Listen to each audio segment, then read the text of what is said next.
Bonjour et bienvenue dans ce quatrième cours de technique d'analyse en marketing stratégique.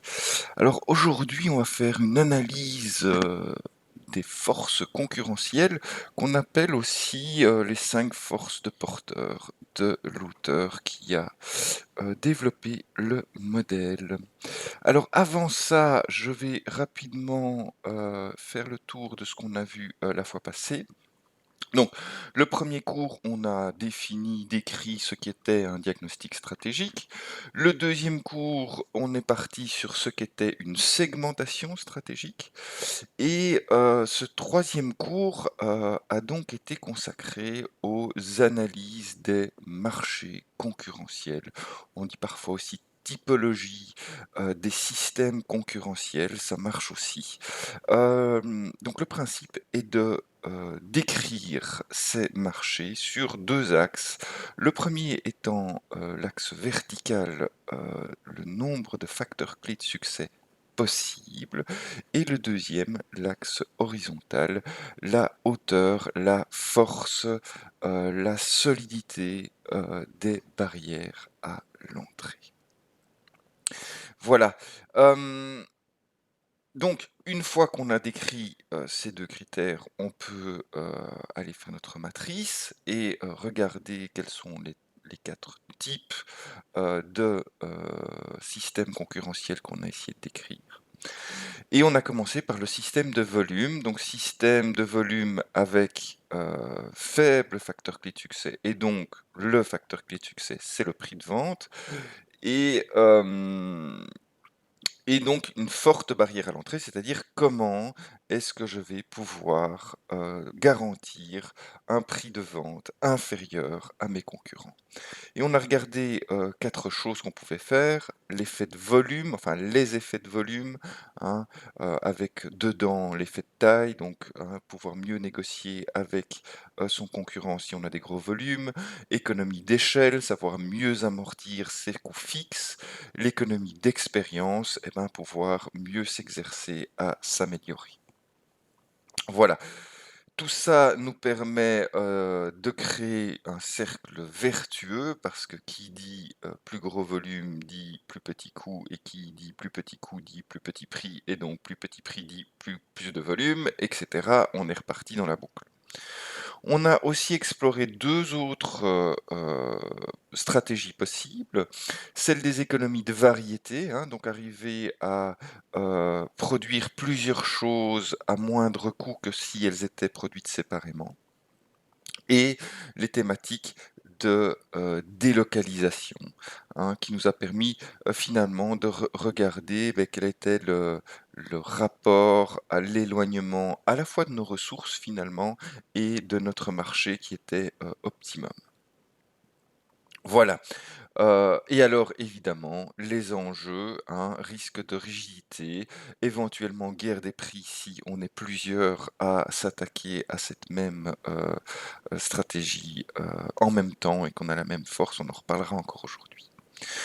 Système de spécialisation, beau système puisqu'il y a de nombreux facteurs clés de succès et que de manière isolée ou de manière combinée, ça fait une bonne barrière à l'entrée, hein, et donc tous ces facteurs clés de succès, ils peuvent être tournés autour de leviers techniques, technologiques ou marketing. C'est-à-dire qu'on va essayer de différencier son offre pour idéalement une cible bien spécifique. Beh, cet environnement de spécialisation, c'est vraiment un environnement dans lequel les marketeurs sont assez utiles, hein, puisqu'il s'agira de définir clairement les besoins, les attentes, les frustrations de chaque catégorie de clientèle afin d'y répondre au mieux, selon tous les axes possibles. Voilà. Donc, risque disparition du créneau, hein, si les personnes que vous avez ciblées disparaissent d'une manière ou d'une autre ou changent d'avis. Euh, Excès de succès du créneau aussi, hein, qu'on n'arrive pas à suivre à l'augmentation de volume du créneau choisi et que donc on se fasse dépasser par un acteur qui, lui, a une meilleure stratégie de volume parce que hein, une entreprise dans un système de volume ne se gère pas du tout de la même manière qu'une entreprise dans un système de spécialisation. Voilà. Les 2 autres systèmes, beaucoup moins, attractifs, quoique dans les systèmes fragmentés, il y en a qui arrivent à survivre, hein. Là, le principe, c'est qu'il y a beaucoup de facteurs clés de succès, mais qui ils se renouvellent, assez rapidement. Donc il faut être au taquet, hein, il faut être observateur, avoir des veilles technologiques, commerciales très développées et être capable de flexibilité, et de robustesse aussi d'ailleurs, hein. Pour pouvoir, vite s'adapter au, à l'environnement changeant, en fait, c'est ça, hein. Voilà. Hem, bon, on peut jouer le jeu évidemment de cet environnement fragmenté et être plus rapide que les autres, hein, si on est un peu au taquet, ça peut fonctionner très bien. On peut aussi se dire: «Ben, on va plutôt essayer de développer un facteur de clé de succès qui soit une barrière à l'entrée, efficace et donc aller, un ou une combinaison, hein, entendons-nous bien, aller vers un environnement spécialisé ou on peut aller vers, un environnement de volume, en augmentant ses volumes et en arrivant à diminuer, ses coûts et donc, ses prix. Le système d'impasse, celui où on n'a pas envie de se trouver, et donc là, en gros, non seulement il y a que les prix sur lesquels on peut se battre, mais en plus, c'est pas nous qui avons les coûts les moins élevés, dus à n'importe quoi, hein. On a eu pas mal de cas évidemment dans tout ce qui était industriel en Europe, parce qu'on a été concurrencé par des pays à la main-d'œuvre nettement moins chère et donc ça a fait mal. Ça fait mal et donc il n'y a que des stratégies peu élégantes pour se protéger de ce genre de choses.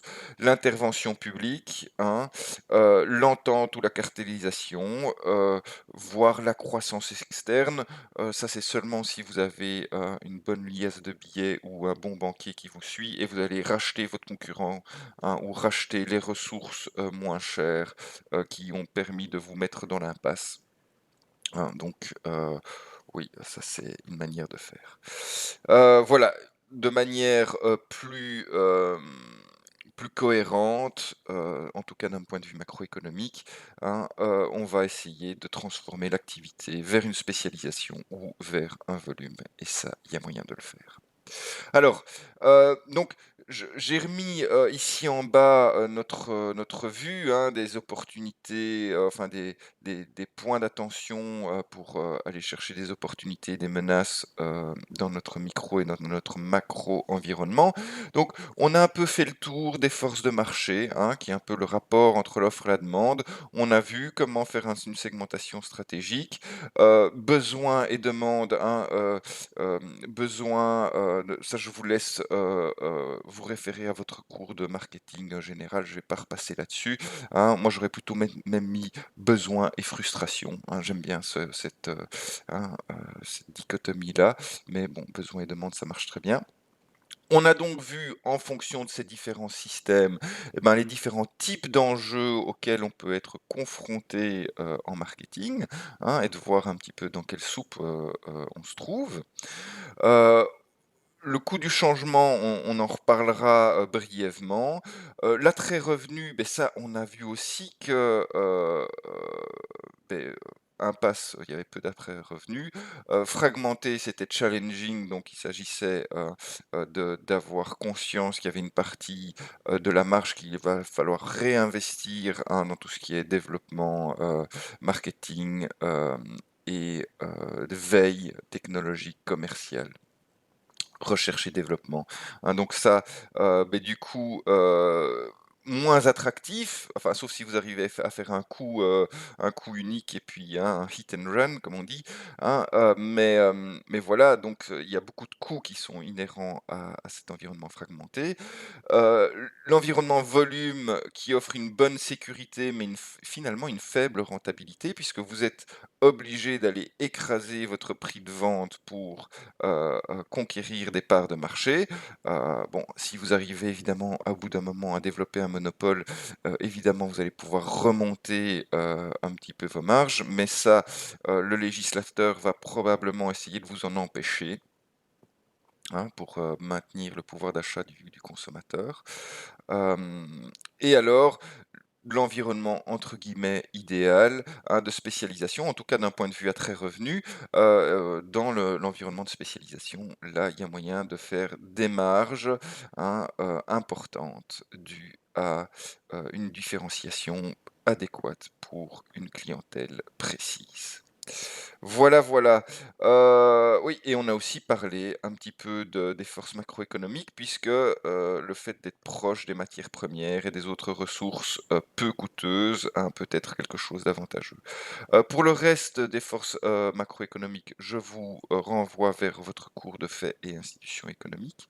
Et maintenant, on va passer un petit peu aux forces du secteur, hein, qui est finalement une vue aussi, hein, donc le rapport entre marché et secteur, pour moi, le marché est quelque chose d'un peu plus précis, hein, et on va analyser là le rapport entre offre et demande sur vraiment quelque chose en tout cas un couple besoin-frustration relativement précis. Et dans les forces du secteur, on dézoome un petit peu, et on essaye de voir le rapport systémique entre les différents acteurs du micro-environnement. Voilà. Alors, faisons ça avec notre fameux modèle des 5 forces de Porter. Alors, Michael Porter, c'est quelqu'un qui est relativement important dans tout ce qui est théorie du marketing. C'est un gourou, on peut le dire comme ça, hein, gourou, en tout cas dans ce domaine de la concurrence, voilà, de la concurrence. Il a écrit en 1942, il a écrit des bibliothèques, hein, mais donc il a développé en 1982, excusez-moi, ce modèle, les 5 forces, hein, où il décrit finalement ce qui fait l'intensité concurrentielle d'un segment stratégique. Et donc, qui dit forte intensité concurrentielle dit en principe faible rentabilité, et qui dit faible intensité concurrentielle dit en principe plus forte rentabilité, hein. Et donc, il est clair que si vous êtes un stratège et que vous voulez vous diriger vers un secteur ou un segment bien particulier, eh ben, vous allez vouloir faire une analyse d'abord de l'intensité concurrentielle pour pas aller vous mettre au milieu de la mare aux requins, quoi, hein. Essayez de vous mettre quelque part, hein, où vous allez pouvoir vous développer, en tout cas économiquement. Hein, donc, oui, pour les fans d'écologie et de rapports sociaux, ce modèle n'est fait que pour décrire l'attractivité économique, hein, et donc évidemment, vous pouvez, vous aussi, avec des modèles peut-être un peu plus modernes, hein, venir rajouter cette dimension sociale et écologique qui aujourd'hui est essentielle, hein, je vous le rappelle. Bon, en attendant, ce modèle, il est assez bien parce qu'il va nous permettre de prendre en considération des influences dites internes au marché, en gros le comportement des concurrents. Hein, voir un petit peu comment ça se passe entre eux, hein, voir s'il y a des rapports entre concurrents qui vont amener un peu d'animosité et donc faible rentabilité, mais aussi les influences du secteur, c'est-à-dire des différentes parties prenantes, ceux qui voudraient rentrer sur votre marché, hein, les menaces de substituts, de nouveaux entrants, donc excusez-moi, nouveaux entrants, c'est ceux qui voudraient rentrer. Substituts, c'est ceux qui répondent aux mêmes besoins et mêmes frustrations, mais avec un produit ou un service différent, hein, et qui pourraient évidemment arriver à vous concurrencer sur ce marché, hein. Et ensuite, votre rapport avec vos fournisseurs et vos clients, hein, qui vont aussi déterminer finalement si vous êtes à un bon endroit dans la filière. Et donc voilà le postulat de départ, c'est que chaque secteur d'activité a un potentiel de création de richesse, hein. Donc il a d'abord une certaine demande, hein. Donc on va pouvoir ce marché a une certaine taille, hein, un certain chiffre d'affaires, hein. Et donc sur cet axe vertical, on va voir comment est-ce que ce chiffre d'affaires va être, ou ces parts de marché vont être réparties entre vos concurrents directs, les produits substitution et les éventuels nouveaux entrants qui peuvent arriver sur votre marché, ou en tout cas qui menacent d'arriver sur votre marché, hein. Donc là, vous allez vous diviser un certain chiffre d'affaires possible, mais aussi au niveau de votre filière, donc au niveau horizontal sur le graphe, hein. Donc la filière, c'est bien ce qui part des ressources naturelles et qui va jusqu'au client final qui consomme. Et donc là, il y a toute une série d'acteurs qui se suivent, hein, fournisseurs, clients, et le client et le fournisseur d'un autre client probablement, hein. Et donc, dans toute cette filière, eh ben, il y a des endroits qui vont être plus créateurs de valeur, on va dire ça comme ça, hein, ou en tout cas qui seront dans un rapport de pouvoir où ce sera plus facile pour eux, hein, de créer, de prendre une marge au passage, hein. Et je vous rappelle évidemment que coût plus marge de vos fournisseurs font vos propres coûts, et que finalement le client final ne va pas acheter au-delà de sa valeur perçue, hein. Donc là, il y a quelque chose qui doit être négocié. Et donc, avec toute cette connaissance sur comment, et c'est une connaissance un peu intuitive tout de même, hein, comment ces richesses vont avoir tendance à se répartir dans tout ce système, eh ben, on va pouvoir en conclure sur l'attractivité économique de se trouver à un certain endroit. Voilà. Alors précisons un petit peu, hein, ces 5 forces, et on va commencer par la menace constituée par les nouveaux entrants. Alors, les nouveaux entrants, on va regarder toute une série de catégories d'organisations. On va d'abord regarder, ça c'est évident, ceux qui sont capables de se positionner sur un secteur.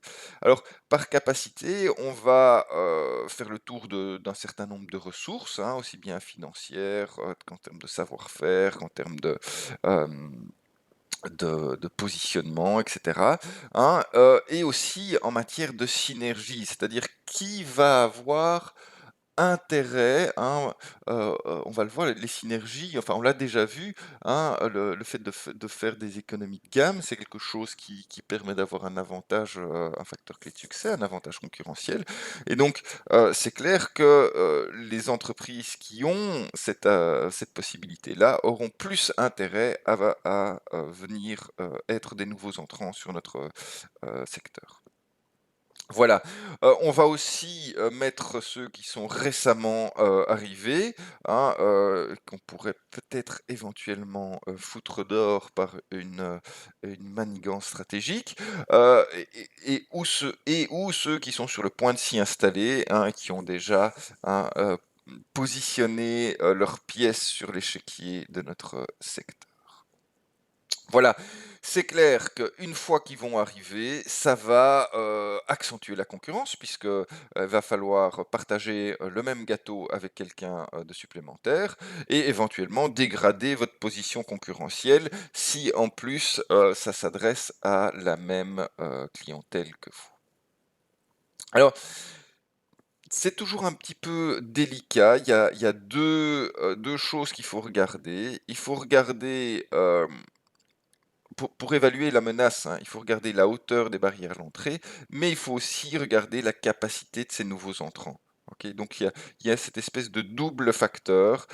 Est-ce que mes barrières sont hautes, et est-ce que j'ai des organisations qui ont la capacité de surmonter ces barrières, on va encore en faire le tour, enfin pas le tour, mais en citer quelques-unes, hein, financières, technologiques, commerciales, réglementaires, etc., etc. Bon, alors on note aussi le lien avec le cours passé, puisque il s'agit ici, hein, enfin les barrières à l'entrée qu'on va décrire, hein, vont être relatives à un système de volume ou à un système de spécialisé, puisqu'on va en principe essayer, hein, d'analyser des systèmes avec des bonnes barrières à l'entrée, hein. Si on était dans les 2 autres cas, beh, la menace des nouveaux entrants est très grande, hein, dans les 2 autres systèmes. Donc voilà, le lien avec, le cours passé. Alors, quels sont les facteurs qui peuvent, constituer des barrières à l'entrée possibles?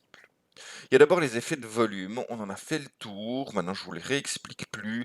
Économie d'échelle, économie d'expérience, effet de taille, voilà, hein, des barrières à l'entrée, qui peuvent être efficaces. Ensuite, il y a l'intensité capitalistique. Beh, il est clair que pour venir dans un secteur où il faut faire des investissements de fou, eh ben, vous allez avoir moins de concurrents possibles que si vous il y a moyen de venir sans faire d'investissement du tout. Ensuite, on aura de manière large l'accès aux compétences et aux ressources critiques, hein, qu'elles soient technologiques en termes de ressources, matières premières, un emplacement là où, hein, que ce qui soit commercial ou qui soit cet emplacement proche des ressources, les savoir-faire, et cetera, et cetera, et cetera, hein. Oui, d'ailleurs, pour toutes ces barrières à l'entrée possibles, je vous réfère aux facteurs clés de succès qu'on a déjà vus, hein, au deuxième cours. Finalement, hein, une barrière à l'entrée possible, ça n'est jamais qu'un facteur clé de succès potentiel, hein. Heu, Attention, il ne présume pas tout de même de l'efficacité réelle de cette barrière à l'entrée, OK? Hein? Donc ce sont des, des points à analyser, hein, heu, comme des facteurs clés de succès. Voilà. Alors continuons, l'accès à un réseau de distribution, heu beh, oui, ça c'est il faut un contact avec le client final, d'une manière ou d'une autre. Alors, si vous l'avez vous-même, très bien, hein, ça peut constituer une barrière à l'entrée, puisque un concurrent devra soit créer son propre, réseau, dans ce cas-là, créer son propre réseau de toutes pièces, ou, si vous faites appel à un distributeur, et ben, ce nouvel acteur devra convaincre le distributeur de référencer son, produit, hein, qui est concurrent au vôtre. L'existence d'une clientèle fidélisée, hein, en lien avec la notoriété, hein, bon, c'est clair que s'il y a un acteur, qui est le top of mind, si vous arrivez avec votre produit, bah, vous allez devoir, hein, et ça sera probablement, lié à l'intensité capitalistique, vous allez devoir dépenser, hein, pas mal de sous en communication et pour pouvoir convaincre, ces, clients que, vous valez la peine, ne fût-ce que d'être essayé, hein, voilà. Et puis, hein, les barrières, réglementaires, bon, nous, on va surtout parler des brevets, hein, bah, ça protège l'innovation, mais donc ça forme. Si vous avez le brevet pour exploiter quelque chose, et ben, ça forme, une barrière à l'entrée puisque les autres, enfin, vous êtes protégé juridiquement de vos concurrents. Très, très bien. Alors, passons à la suite. Petit exercice Petit exercice, allons-y, hein, d'habitude je fais ça en classe, mais voilà, hein, je vais le faire tout seul, gentiment. Essayez de faire essayez d'être plus rapide que moi, voilà. Un des atouts significatifs du club Méditerranée réside dans le nombre et la quantité de ses implantations mondiales pour ces villages vacances. La nécessité de proposer un large choix de sites de prestige pour réussir dans cette activité rend la tâche problématique pour un nouvel entrant potentiel, qui se trouve dans l'obligation d'avoir recours à la croissance externe, c'est-à-dire à racheter un des villages existants, hein, pour avoir l'emplacement. Donc ici, hein, on va essayer de le relier, à côté. Intensité capitalistique, bah, dans une certaine mesure, oui, mais c'est peut-être pas le point essentiel. L'accès à un réseau de distribution, non. L'existence d'une clientèle fidélisée, c'est pas ce dont on parle, même si c'est peut-être le cas pour le Club Med. Les économies d'échelle, non. La réglementation, non. Les économies d'expérience, non. L'accès aux compétences critiques, oui. Hein, donc c'est bien l'emplacement, hein, et donc l'emplacement et le nombre de ces emplacements qui fait, hein, la barrière à l'entrée pour un concurrent. 2. Dans l'industrie pharmaceutique, l'innovation et la commercialisation de nouveaux médicaments représentent un facteur clé de succès fondamental. Hein, on le voit encore avec ces histoires de vaccins aujourd'hui. Or, la mise au point d'une nouvelle molécule représente un investissement financier qui ne cesse d'augmenter, atteignant environ 800 millions d'euros. Hein. Un investissement financier, hein, ça c'est bien une histoire d'intensité capitalistique, même s'il y a d'autres dimensions ici, c'est là-dessus qu'on s'est focalisé. 3. Dans le secteur de la carte à puce, par exemple, un nouvel entrant devrait assumer aujourd'hui des apprentissages qui donneraient un coût unitaire global 10 fois supérieur aux entreprises arrivées les premières sur l'activité. Ouais, pas évident de faire une carte à puce, y a pas mal de savoir-faire là, hein, et d'essais-erreurs qui ont dû être faits. Donc c'est bien. Où est-ce qu'il est? Non. Voilà, les économies d'expérience. Très, très bien. Dans l'industrie pharmaceutique, de nouveau, afin de préserver l'activité d'élaboration d'un nouveau médicament, les molécules sont protégées par un brevet de 20 ans qui peut être prolongé de 5 ans par un certificat complémentaire de protection. Très très bien, donc ici c'est bien, hein, l'exemple de barrières réglementaires, hein, avec ces brevets, qui sont de nouveau avec cette histoire de Covid en discussion pour le moment. Est-ce que c'est bien? Est-ce que c'est pas bien? Hein.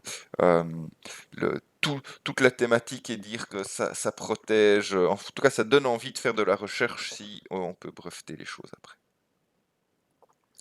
5. La difficulté des marques automobiles françaises comme Renault ou Peugeot à pénétrer le segment des berlines très haut de gamme pour concurrencer Mercedes ou Audi s'explique en grande partie par un déficit d'image et de réputation.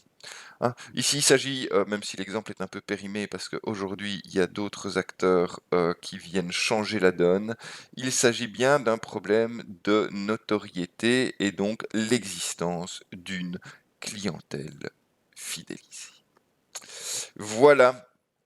6, ah bah 6 c'est un exemple que j'ai déjà donné. Hein. Pendant près de 30 ans, Boeing est resté seul sur le marché des très gros porteurs avec son 747 de 400 places. Airbus a été incapable de pénétrer ce segment de marché malgré son expérience technologique. L'explication réside dans l'échelle minimale efficiente pour rentabiliser l'investissement du développement, environ 10 milliards d'euros. Airbus aurait été dans l'obligation de vendre 40 avions par an, soit l'équivalent de la taille totale du marché annuel, chose impossible compte tenu de la position dominante de Boeing sur le segment. La seule solution pour Airbus, hein, et c'est ça qui est important aussi à retenir, était de réduire l'échelle efficiente minimale et de limiter l'investissement de départ en capitalisant progressivement sur des modules communs aux différents avions de la gamme. Hein, donc en faisant des économies de gamme, ces fameuses économies de gamme, hein, c'est là où je vous avais déjà donné cet exemple. Hein. Et donc ici, hein, c'est bien les économies d'échelle, le fait de pouvoir amortir, hein, ces lignes de production. Très très bien. Alors, petit cas d'école ici pour bien se rappeler le rapport entre hauteur des barrières à l'entrée, mais aussi capacité des concurrents. Hein. On avait Sony, hein, avec, bah, ça date un peu, hein, mais là, à un moment de la PlayStation 2, ils étaient vraiment maîtres à bord des consoles de jeux. Et beh, c'est clair que pour faire des consoles de jeux et des jeux qui s'adaptent sur ces consoles de jeux, et ben, il y a toute une série de facteurs clés de succès de dingue, hein. J'en ai mis ici, hein, des technologiques, puissance du processeur, performance de la carte graphique, multi-applicabilité, mais aussi commercial, hein, réputation du leader, fidélité des clients attachés, hein, affectivement cette PlayStation, hein. Hem Aussi, richesse de la bibliothèque de jeux, on a déjà vu ça ensemble, à quel point c'était important, hein, et voilà, financière aussi, hein, imaginez un peu les investissements qu'il faut pour se lancer sur ce type de, de marché. Voilà, donc on aurait pu dire: «Bah, Sony, ils sont tranquillous, personne ne viendra jamais, s'attaquer à des barrières à l'entrée aussi élevées» et pourtant Microsoft l'a fait avec sa Xbox. Bon, ils y ont mis la patate, hein, pour y arriver, mais voilà, grosse capacité financière évidemment de Microsoft. Il avait la notoriété, nécessaire, due, au personal computer. Heu, tout ce qui était technologique, ils avaient les compétences aussi, hein, et voilà, ils étaient prêts à faire des sacrifices en termes de financiers, hein, notamment, pour attirer les développeurs sur leur plateforme. Ils ont, ils ont comment dire? Il fallait pas payer pour venir, développer, un jeu sur leur plateforme. Donc l'ensemble des prix de vente des jeux était pour, les développeurs de jeux, ce qui est quand même relativement intéressant pour eux. Ils se disent: «Bah, voilà, bah, si, hein, il y a moyen de ne pas payer de royalties, ben, ça peut être intéressant d'aller développer des jeux spécialement pour cette Xbox» et donc malgré, ces barrières à l'entrée phénoménales, hein, il y avait un acteur qui a été capable, hein, de passer au-dessus de ça. Et donc ça, c'est quelque chose qu'il faut, hein, retenir. Et en outre, bah, c'est clair que pour Microsoft, il y a des synergies entre l'élaboration d'un personal computer et l'élaboration d'une Xbox en termes, hein, de processeur, de carte graphique, etc., etc. Très, très bien. Alors, on a pas mal parlé, des nouveaux entrants. Passons maintenant aux produits de substitution. Donc les produits de substitution sont des produits qui, d'une manière générale, satisfont les mêmes besoins ou répondent aux mêmes frustrations que votre produit. Et c'est parfois un peu une notion un peu abstraite parce elle dépend, excusez-moi, de la définition du besoin que vous allez faire, hein. Donc finalement, votre marché, c'est vous aussi votre secteur, c'est vous aussi qui le définissez d'une manière ou d'une autre, hein. Je vous ai mis un petit exemple, ici, sorti de la littérature, pour, notre boisson Ovomaltine, hein. Il est clair qu'on peut dire qu'il y a une concurrence directe et qu'il y aura, d'autres producteurs de boissons chocolatées maltées, hein, mais vous pouvez aussi élargir un petit peu la définition de votre besoin, juste légèrement, hein, concurrence indirecte d'autres boissons chocolatées, hein. Vous pouvez encore l'élargir un petit peu et arriver sur des boissons chaudes, hein, vous pouvez encore l'élargir un petit peu et arriver sur des boissons, consommées, hein, des boissons plaisir ou consommées au petit déjeuner. Vous pouvez encore l'élargir un petit peu et d'avoir des produits du petit déjeuner, hein, ou du 4 heures, et cetera, et cetera. Donc en fonction on sent bien qu'on va avoir au plus la définition du besoin ou du secteur est large, au plus on va avoir de produits de substitution. Et que la réflexion, finalement, elle doit se faire à tous ces niveaux d'abstraction. Il n'y a pas de raison d'en négliger un. Mais voilà. Le principe, de base, hein, c'est de se dire que, il y a, hein, des offres qui pourraient, prendre une partie de notre clientèle parce qu'elles décident, dans un contexte bien, déterminé, de faire appel à un produit, de substitution. Et évidemment, les gros exemples qui ont été catastrophiques pour certaines industries, hein, eh ben c'est l'apparition d'une nouvelle manière de répondre à un besoin qui phagocyte au cours du temps complètement la clientèle du premier. Je vous ai mis l'exemple de l'industrie musicale ici, qui a eu de, de nombreux retournements ces derniers temps, hein, simplement sur ma vie, hein, moi j'ai encore utilisé, hein, même s'il y en a toujours pour les fans de qualité vinyle, il y en a toujours aujourd'hui, mais il fut un temps où l'ensemble de la population écoutait de la musique sur disque vinyle, et avec l'arrivée des cassettes audio, eh ben on se rend compte que c'est beaucoup plus facile à transporter, que ça s'abîme moins vite, hein, que ça permet aussi l'apparition du fameux Walkman, produit phare et emblématique, hein, donc c'est beaucoup plus facile de transporter la musique avec soi. Et donc ça va amener enfin, c'est une manière de répondre à un même besoin, et aussi enregistrer sur ces fameuses cassettes audio. Quel plaisir de pouvoir enregistrer sa playlist soi-même. Et donc voilà, ça a complètement repris la clientèle des disques vinyles vers les cassettes audio.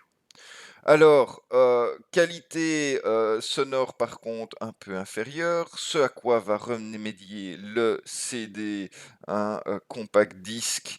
Il y en a encore qui traînent aussi à droite et à gauche de ceux-là. Donc ici, surtout pour améliorer la qualité du son, hein, avec enfin, une praticité quasiment identique, hein. Il y avait juste de temps en temps, ça sautait un petit peu plus vite, mais voilà, hein. Donc la plupart des cassettes audio se sont transformées en compact disque.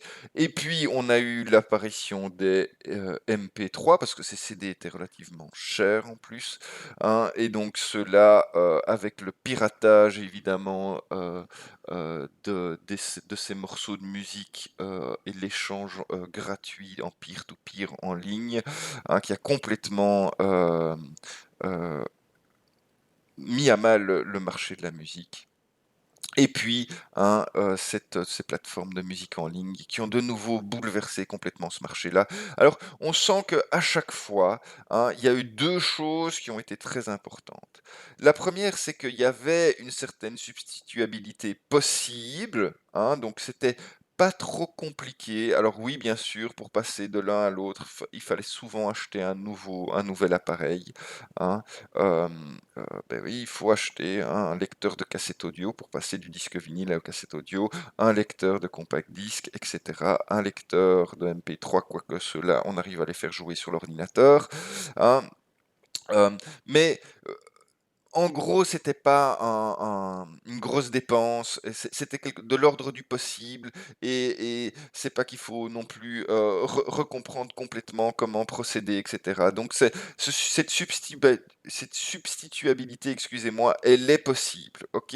Bon, il y a un peu de viscosité quand même, hein, donc ça a mis quelques années, hein, de passer de l'un à l'autre. D'ailleurs, hein, comme je l'ai dit, il y a encore des endroits où une cassette audio, ça, j'en ai plus revu récemment, mais j'ai encore revu un ami qui m'a passé un disque vinyle, ou j'ai encore moi une vieille machine à CD qui peut repasser un CD de temps en temps, un MP3 aussi sans aucun problème.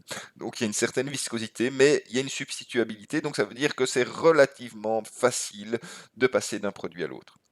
Il y a aussi une différence de rapport avantage-coût qui a été positive, hein. C'est-à-dire que le rapport entre l'utilité et le coût de produits de substitution a globalement une meilleure valeur que le produit de départ, hein. Recommençons, eh ben, les cassettes, on pouvait les transporter, hein, et on les abîmait moins. Donc c'était bien plus utile, hein, et bon, évidemment, au début, c'était un peu plus cher, mais avec l'augmentation des productions, c'est devenu moins cher, hein. Donc, euh, le CD, la qualité était meilleure, et donc ça poussait les gens à faire ça, à faire ça. MP3, le prix était tellement inférieur qu'on a eu envie de passer vers le MP3 de manière facile. Voilà, hein, la musique en ligne, le catalogue est tellement plus grand que ça vaut la peine de payer quelques euros par mois pour y accéder. Voilà, hein, donc ce différentiel de rapport avantage-coût, hein, est aussi très important. Alors, deux autres exemples un petit peu plus compliqués, hein. On va analyser le trajet entre Paris et Marseille, hein, l'offre TGV versus l'offre avion. Alors, on peut se demander, est-ce que c'est substituable? Est-ce que c'est compliqué pour un homme d'affaires ou un voyageur lambda qui a l'habitude de prendre le TGV, de prendre l'avion, ou qui a l'habitude de prendre l'avion, de prendre le TGV? On peut se dire que globalement, c'est pas beaucoup plus compliqué, hein, et donc c'est tout à fait substituable. Ensuite, on peut se poser la question de la différence du rapport avantage-coût. Alors, l'avion a des avantages, hein, il est plus rapide en temps net, hein, euh, euh, il a des désavantages aussi, hein. Enfin, on va dire plutôt que le train a aussi des avantages. Déjà, il va de centre-ville à centre-ville. Il est peut-être considéré comme étant un peu plus écologique en termes de émissions de gaz à effet de serre. L'autre est probablement un petit peu plus écologique en termes de place qu'il prend sur la Terre. Mais globalement, et le coût, hein, bon, ils font tous les deux, hein, des coûts qui varient en fonction de la demande, mais le coût est plus ou moins similaire aussi, hein, voilà. Et finalement, avec les contraintes sécuritaires pour l'avion, je pense que le temps net est plus ou moins équivalent, en tout cas pour un trajet de la distance Paris-Marseille. Voilà, donc conclusion de ça, très substituable, mais comme le rapport avantage-coût est plus ou moins équivalent, ben c'est finalement il y a certains clients qui prennent le train qui vont prendre l'avion la prochaine fois, et certains clients qui prennent l'avion qui vont prendre le train, et oui, hors problème de Covid, eh ben, tout ça va se compenser l'un l'autre. Voilà. Autre exemple, un peu plus compliqué, le secteur de l'eau en bouteille, par rapport à l'eau du robinet. Alors ici, la différence de rapport avantage-coût, elle va être énorme parce que simplement l'eau du robinet est, disons-le, quasiment gratuite, hein. Alors oui, il y a quelques avantages à l'eau en bouteille, notamment le fait de pouvoir être transporté facilement, mais rien ne nous empêche de mettre cette eau du robinet dans une gourde. Euh, D'ailleurs, écologiquement, c'est ce qu'on nous conseille de faire. Et voilà, donc en fait, il n'y a pas de, hein, il y a un gros avantage en fonction de l'eau du robinet, principalement dû à son coût extrêmement faible. Hem, alors qu'est-ce qu'on peut voir? C'est que pourtant, il y a toujours des personnes qui achètent de l'eau en bouteille, et ça, c'est dû à pour ces personnes-là, hein, je veux bien certainement chez les jeunes là qui ont une conscience écologique assez exacerbée, c'est pas du tout le cas, mais il y a toute une série de personnes qui ont une barrière psychologique, hein, pour passer sur de l'eau du robinet. Ils se disent: «Ouais, c'est moins bon pour la santé, ça sent le chlore», hein, et cetera, et cetera. Il y a un espèce évidemment, les marques, d'eau ont, mis un marketing de fou, hein, pour, donner envie à tout le monde de boire des bouteilles d'eau, et donc voilà, il y a tout un des aspects psychologiques qui font que, hein, la substituabilité, en tout cas pour certaines personnes, est faible, hein, et donc finalement, hein, la menace, en tout cas pour ces personnes-là, est relativement faible. Voilà donc deux illustrations où ici, on n'est pas avec des menaces de substitution fortes, mais plutôt avec des menaces de substitution faibles, ou en tout cas, enfin, ça veut p le le train, par exemple, ou l'avion, ou l'eau en bouteille n'est pas menacée de disparition par le fait que l'autre offre existe. Voilà, voilà. Alors, attaquons ce deuxième axe horizontal maintenant, hein. Donc, je vous rappelle que l'axe vertical, c'était comment est-ce qu'on se séparait les parts de marché, le chiffre d'affaires, hein, du secteur.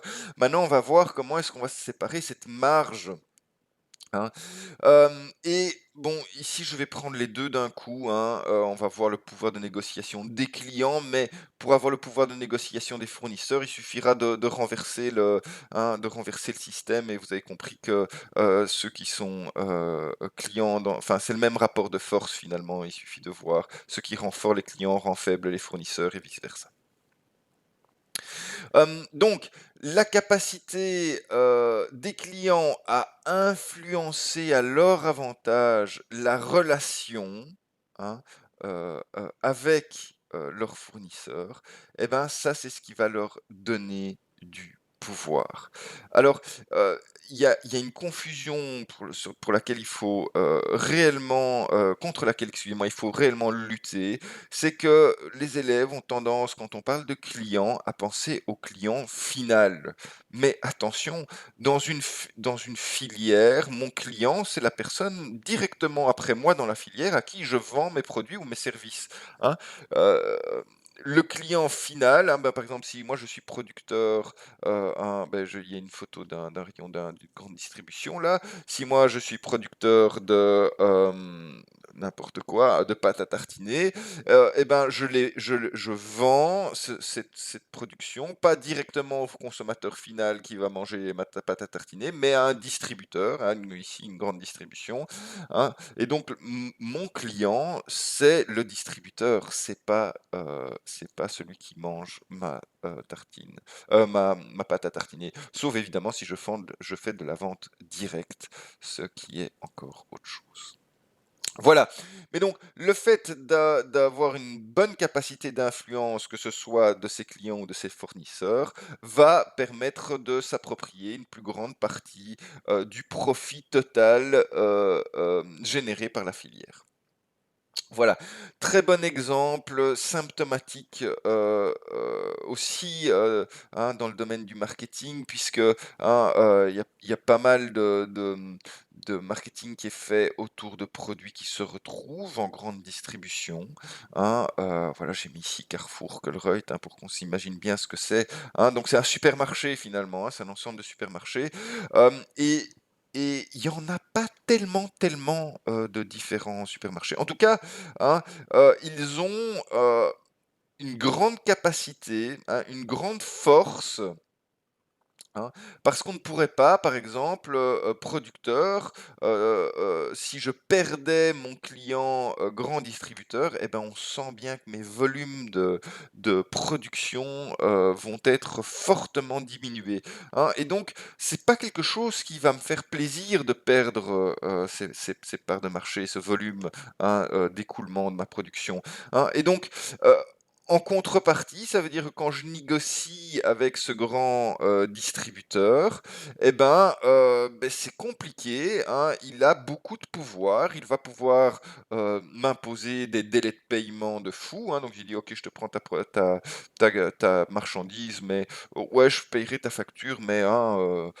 dans 2 ou 3 mois, hein, et vous n'avez pas vraiment dit, ben, il vaut mieux qu'ils me prennent ma marchandise et que je sois repayé que dans 2 ou 3 mois, plutôt qu'ils ne me prennent pas ma marchandise du tout et qu'il aille la chercher chez mes concurrents. Ah non, vous faites, ah oui, oui, oui, pas de problème, hein. Exigence logistique aussi, il dit, bah, tes pots, il faut que tu me les présentes, hein, assez bien, dans un contenant de telle manière, etc. Et ben, vous avez pas le choix, vous dites, bon, ben, ok, oui, je vais le faire parce que sinon, hein. Et puis il va dire, ouais, ton prix, il est trop élevé, hein, il faut que tu écrases un peu ta marge. Et là, il dit, oui, oui, je vais écraser. Donc, vous voyez que votre client a tellement de pouvoir que là, ben, ça vous met dans une position où vous allez devoir écraser votre marge pour pouvoir conserver ce client. Voilà. Alors, c'est pas le seul facteur qu'il y a moyen d'analyser. Il y en a 5, hein. Et donc, Oui, que ce soit d'ailleurs pour la menace des nouveaux entrants, hein, rappelez-vous, barrière à l'entrée, force, des, nouveaux entrants potentiels, que ce soit pour les produits de substitution, hein, avec, facilité, de substitution et ce rapport, très important à analyser, ou que ce soit pour le pouvoir de négociation face aux fournisseurs ou face aux clients, hein. Quand vous faites votre analyse, et ben, retenez ces différents facteurs, listez-les, regardez sur lesquels vous avez des informations, vous n'en avez pas, et ceux sur lesquels vous avez de l'information, dites-vous, voilà, ça penche en faveur de qui, hein. Donc je sais que c'est un peu intuitif, mais vous devez réellement analyser tous les facteurs, hein, dans les exercices et dans la réalité aussi. Donc voilà, allons-y pour ces 5 facteurs qui vont déterminer qui a de la force entre le fournisseur et le client. Le premier, ben, on l'a, largement illustré ici avec ces grands distributeurs, le degré de concentration relative. C'est-à-dire finalement le nombre de, fournisseurs par rapport au nombre de clients, hein. On voit ça souvent, hein, quand on voit le monopole et le monopsone qui sont les 2 extrêmes finalement, hein. Monopole, un seul fournisseur et une infinité de clients. Monopsone, un seul client et une infinité de fournisseurs. Bon, entre les deux, il y a tout à fait il y a un continuum, hein, avec des noms aussi barbares les uns que les autres, mais c'est pas grave, hein. Le principe est de comprendre que à l'extrême, si je suis tout seul, eh ben, je suis omnipotent, hein, et au moins on est, au plus c'est facile, hein, alors je sais que l'entente est interdite, mais elle est parfois juste intuitive comme ça, et même ça c'est interdit, mais c'est parfois difficile de lutter contre. Voilà. Euh, donc le principe est évidemment au niveau d'un client de représenter une part significative des débouchés auxquels voilà, on ne veut pas renoncer. Et au niveau du fournisseur, ben, c'est le seul qui peut, hein, si vous êtes tout seul, vous êtes le seul à pouvoir fournir, hein, cette demande, donc vous êtes omnipotent aussi. Deuxième facteur à analyser, la facilité de transfert. Donc finalement, la facilité de transfert, au-delà du nombre d'entreprises à disposition, hein, c'est finalement, est-ce que c'est facile, oui ou non, de substituer une offre par l'autre, hein. Euh,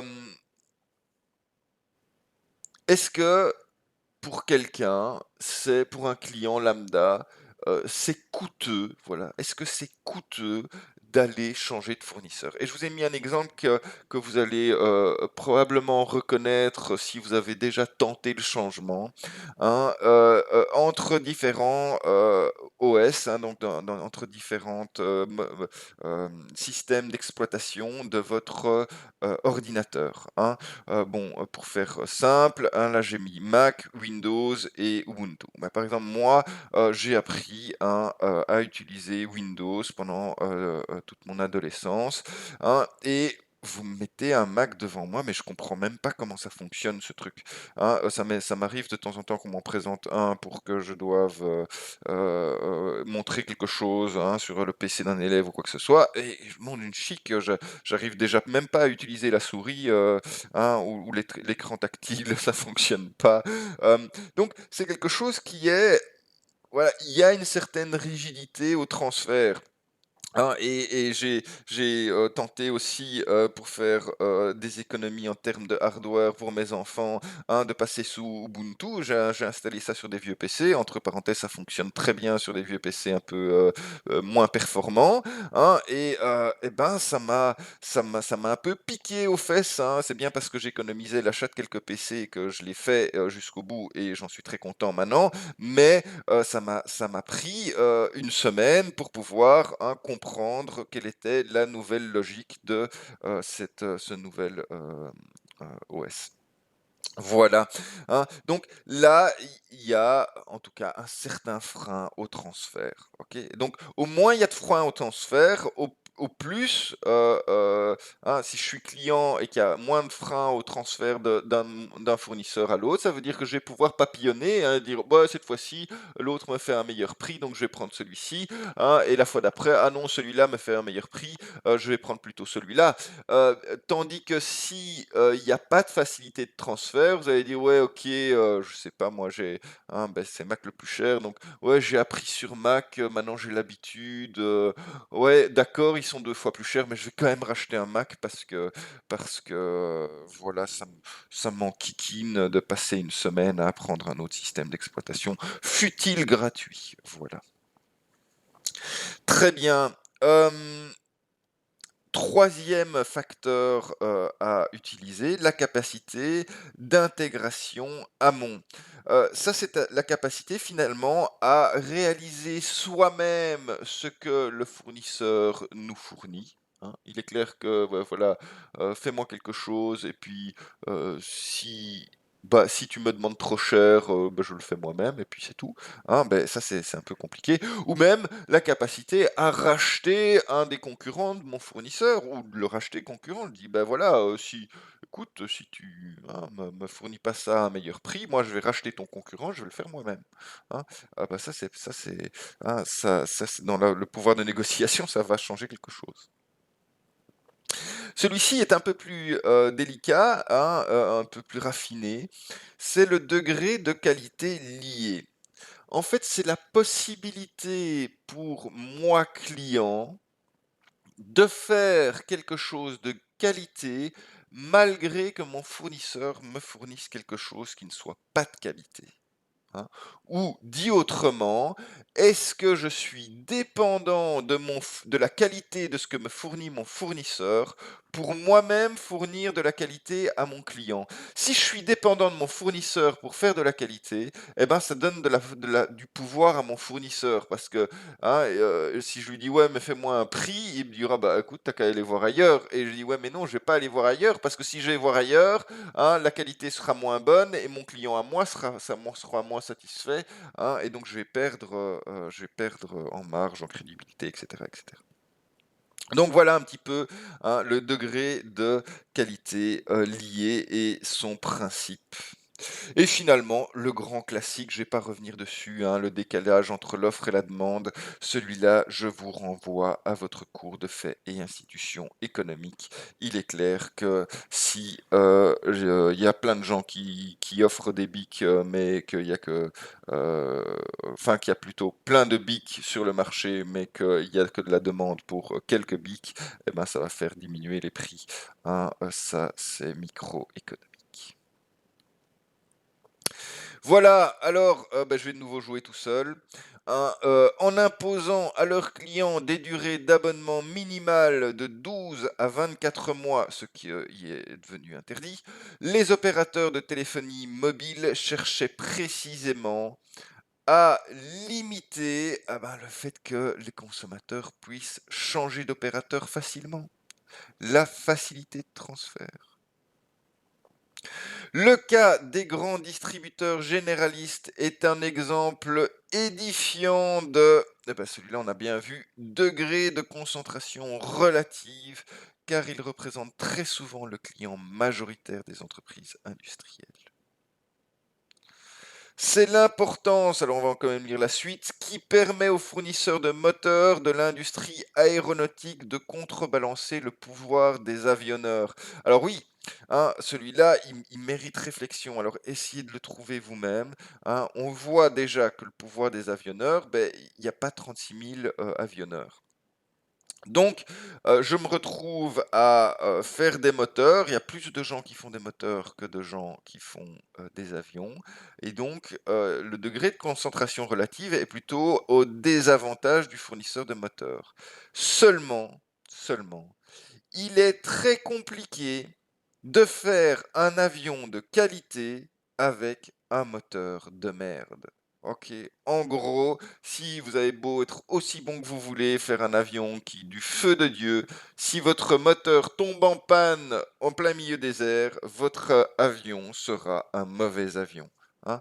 Et donc ça, hein. Le degré de qualité lié ici compense finalement, hein, le degré de concentration relatif dans ce rapport de force entre client et fournisseur. Les agriculteurs ont réagi à la hausse des prix des intrants en réduisant leur production, ce qui a alimenté, c'est bien connu, le décalage entre l'offre et la demande et a participé ainsi à la flambée des cours de leur production.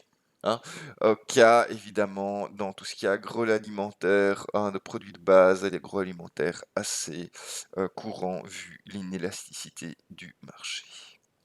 Les entreprises du secteur de la carte à puce disposent par exemple d'une forte facilité, ah oui, d'intégration amont vers le segment des fabricants de supports plastiques, hein. C'est pas trop compliqué de faire, hein, de l'extrusion de plastique, hein, mais d'une faible facilité d'intégration amont vers le secteur des fabricants de microprocesseurs. Faire un microprocesseur, c'est plus compliqué que, que de, que d'envoyer du plastique dans une forme, du fait de barrières technologiques et financières, hein. Donc voilà, dans leur rapport avec les supports, les fabricants de supports plastiques, c'est plus facile de leur demander d'écraser les prix que dans l'autre cas.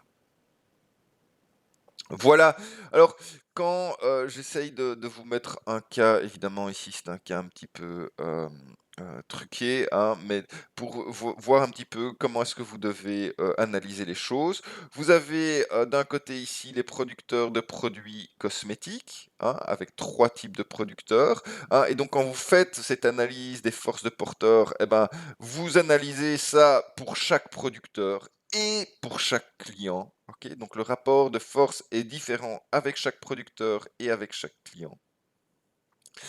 Et, euh, et donc, vous prenez bien l'espace qu'il y a entre le fournisseur et le client, hein. Donc ici, je suis producteur de produits cosmétiques. L'espace qu'il y a, c'est pas avec mon client final, en tout cas pas dans un premier temps, hein. C'est bien avec le secteur de la distribution cosmétique qui va vendre les produits cosmétiques, hein. Donc voilà. Et puis vous prenez tous les critères, je les ai remis ici en bas: degré de concentration relative, facilité de transfert, capacité d'intégration amont, qualité liée, décalage entre offre et demande, et vous les analysez un par un. Est-ce que j'ai des informations concernant ça? Si oui, dans quel sens est-ce que ça fait pencher la balance, hein? Et parfois, il y a des forces qui se compensent l'une l'autre, hein. Ok, donc ça, c'est une analyse que vous devez avoir. Alors, qu'est-ce qu'on a comme type de producteur?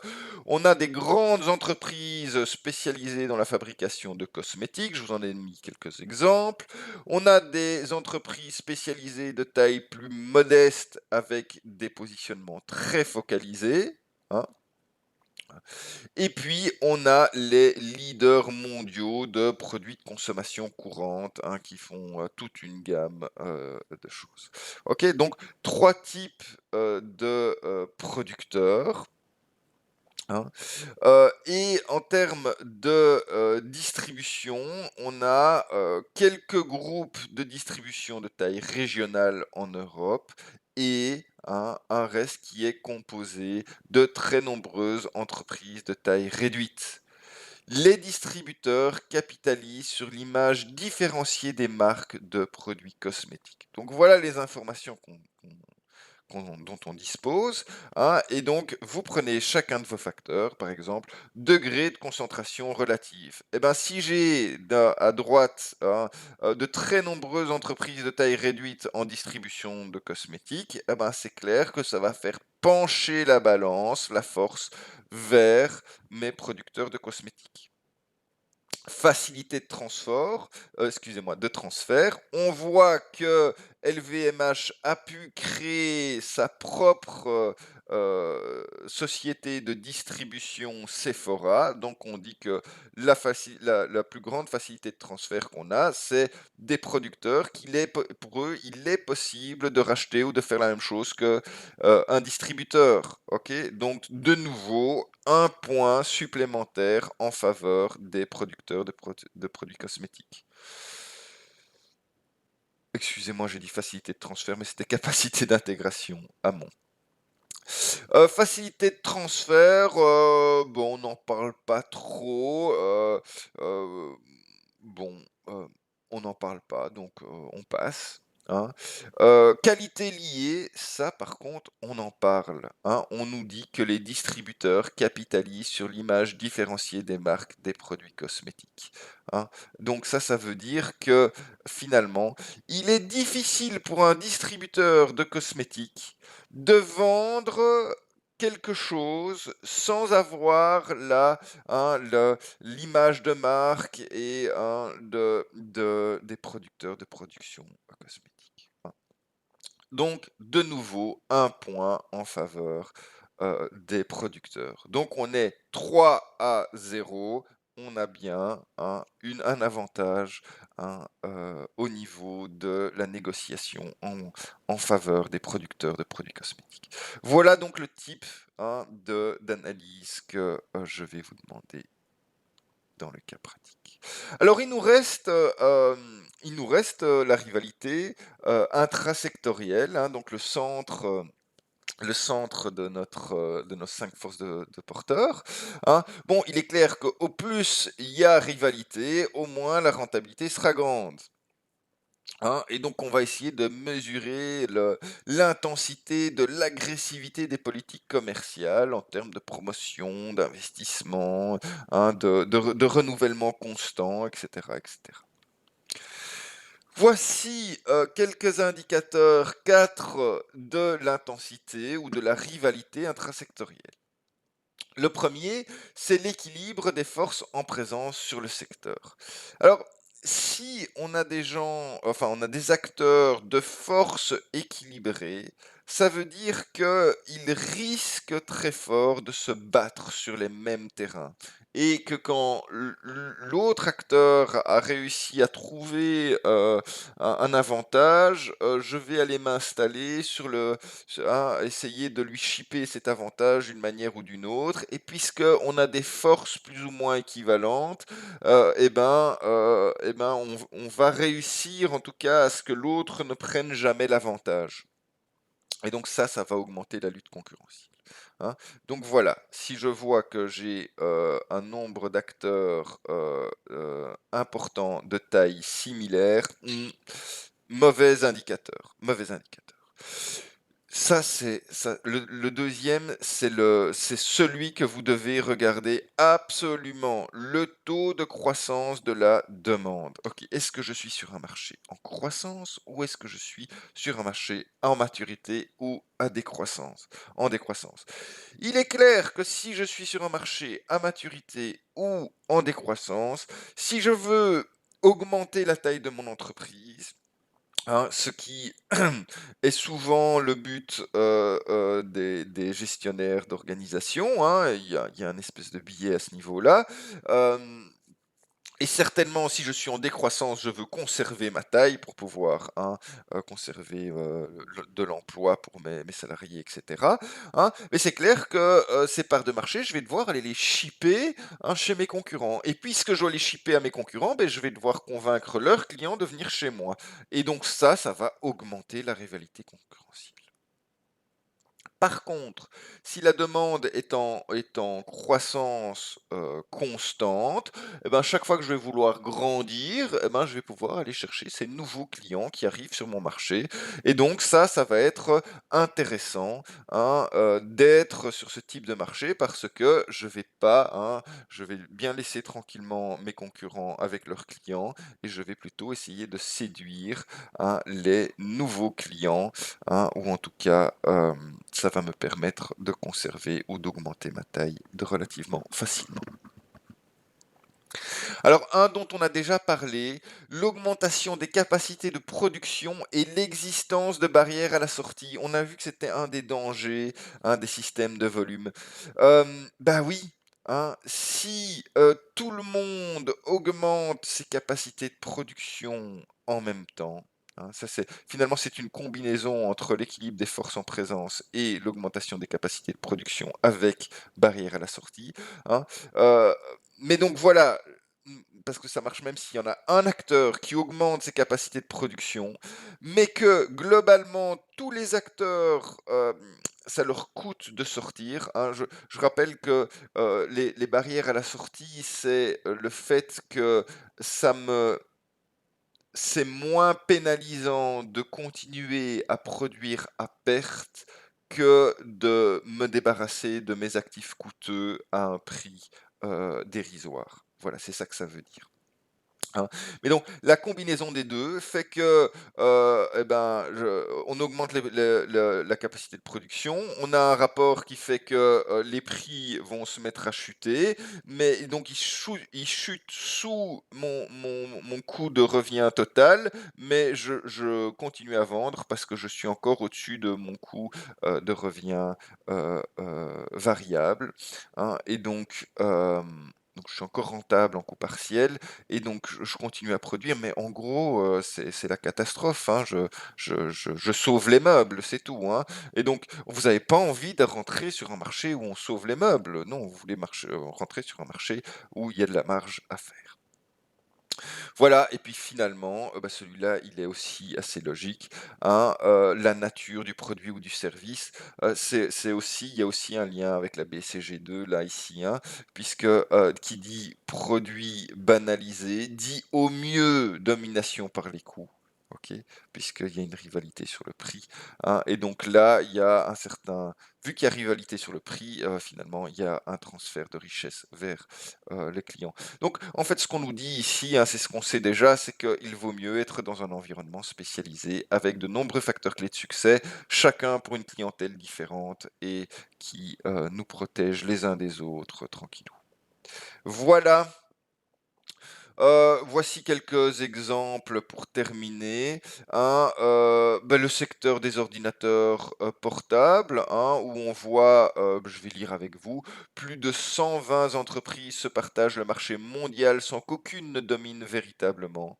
Depuis le début des années 1990, les prix ont diminué de 25 à 30 par an et les taux de marge sont passés de 12 à 3 en moyenne selon une étude de 2006, donc ça date un peu, mais hein, on a bien vu ça arriver sur le marché des PC et leur prix qui a chuté de manière. Ah ben, aujourd'hui, acheter un PC, même si il y a énormément de technologie là-dedans, ça reste quelque chose d'abordable pour un salarié moyen, on va dire. À la suite d'un mouvement de déréglementation du secteur du transport aérien initié dans les années 1980 et 1990, dit accord d'Open Sky, le secteur a évolué et les prix ont chuté de manière très importante sur les trajets les plus fréquentés comme Paris-New York pour lesquels les compagnies ne parvenaient plus à différencier leur offre, hein. Donc voilà encore un exemple qui a largement augmenté la rivalité, hein, du secteur en question.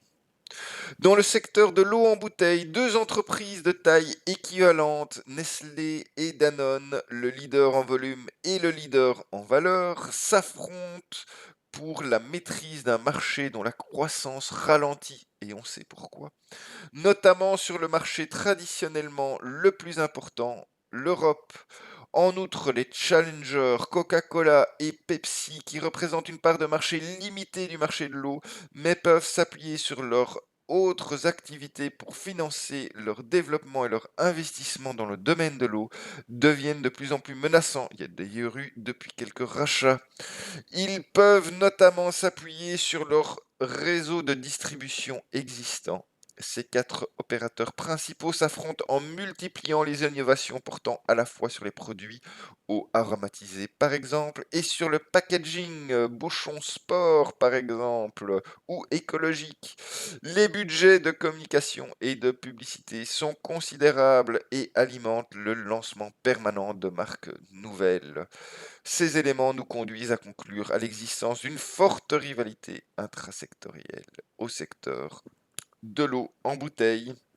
Voilà donc quelques exemples illustratifs des facteurs qui illustrent s'il y a rivalité ou pas. Bon, ces exemples sont un peu passés, mais vous aurez compris. Voilà, je vous remercie pour votre écoute et on se voit la semaine prochaine.